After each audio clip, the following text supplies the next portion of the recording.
Namaste. Welcome to this talk on pranayama. Before we start the topic, I would like to clear that pranayama is not just mere breath work. Prana means the vital energy or life force. It is the force which exists in all things, whether animate or inanimate. And ayama means extension or expansion.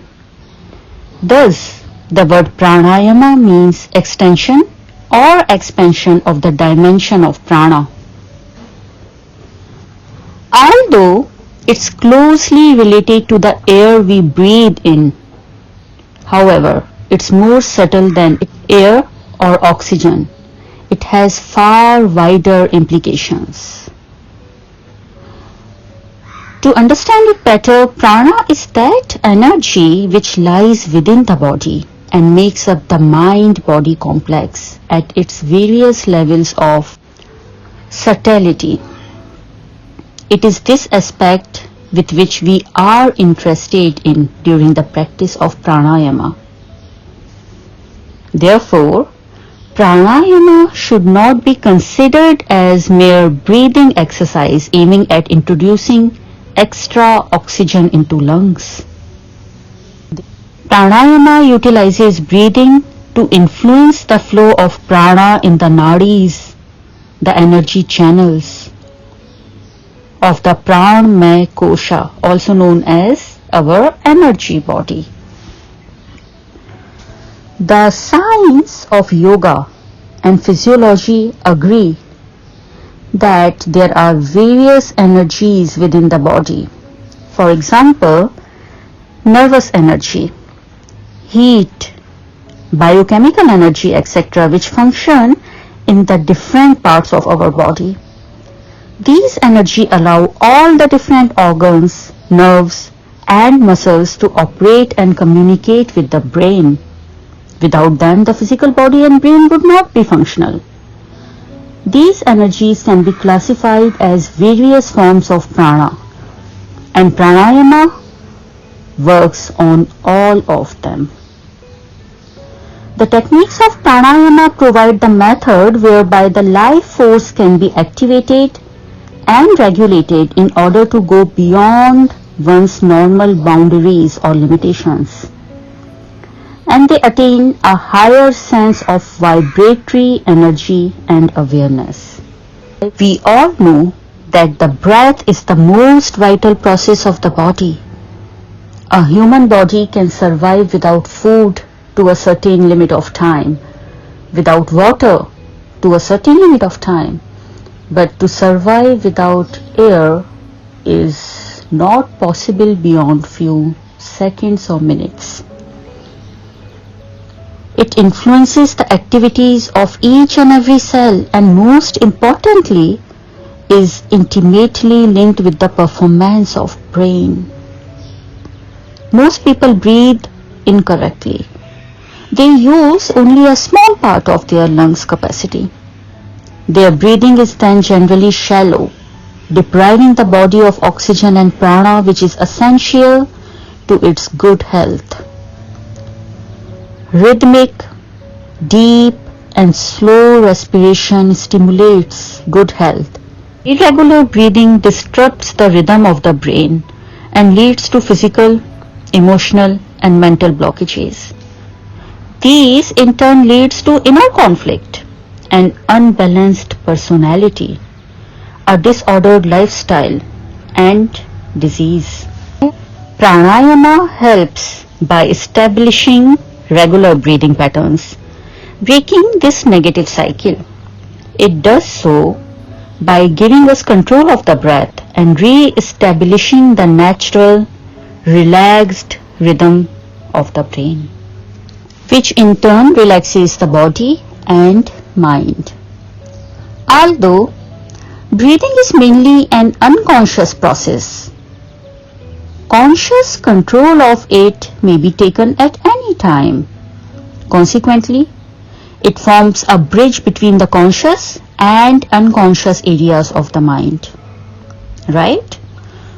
Through the practice of pranayama, the energy trapped in neurotic, unconscious, mental patterns may be released for use in more creative and joyful activities.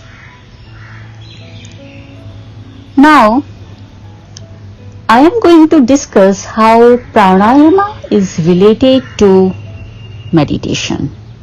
Let me explain you the role of pranayama in meditation practices.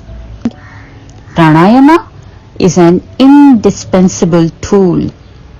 Meditation can be experienced without pranayama as well, but pranayama is a supercharger that makes meditation possible for most people. The principle underlying this system of yoga is that the source of thought is on one hand and of breath and vital forces on the other. All the vital forces and breath is one and the same.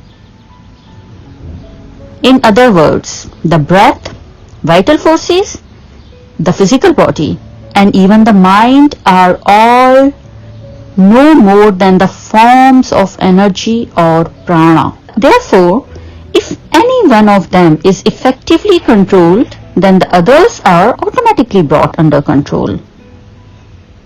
Once the prana is controlled through controlled breathing, mind also stills itself, and prana flows freely in the nadis and chakras. The doorway to the spiritual evolution opens, which leads the aspirant into higher dimensions of spiritual experience. Now, talking about pranayama and lifestyle. Lifestyle has a profound impact on the pranamaya kosha and its pranas. Physical activities such as exercise, work, sleep, intake of food, sexual relations affect the distribution and flow of prana in the body. Faculties of the mind such as emotions, thoughts, and imaginations affect the pranic body even more. Irregularities in the lifestyle, stress, sleep deprivation, dietary indiscretions, and activities against the nature obstruct the pranic flow in our body.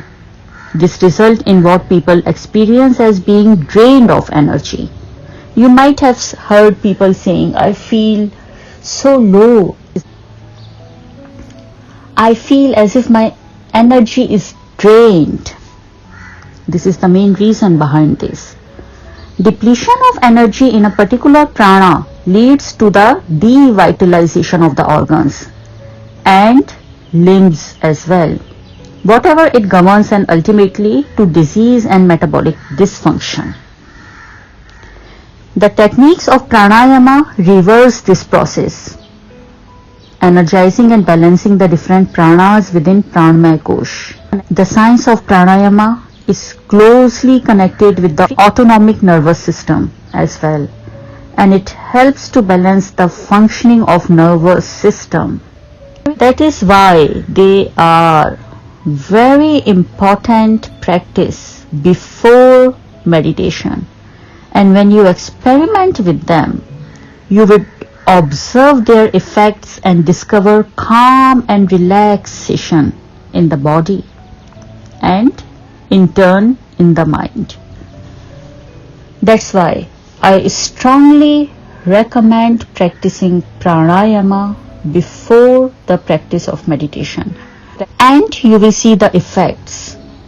There is huge difference in the progress of meditation with pranayama. That's why pranayama is always practiced before the practice of meditation. I hope you have understood the significance of pranayama in Dhyan Yoga. Should you have any questions, feel free to message me. I will be very happy to answer your queries. Thank you very much for listening. Namaste.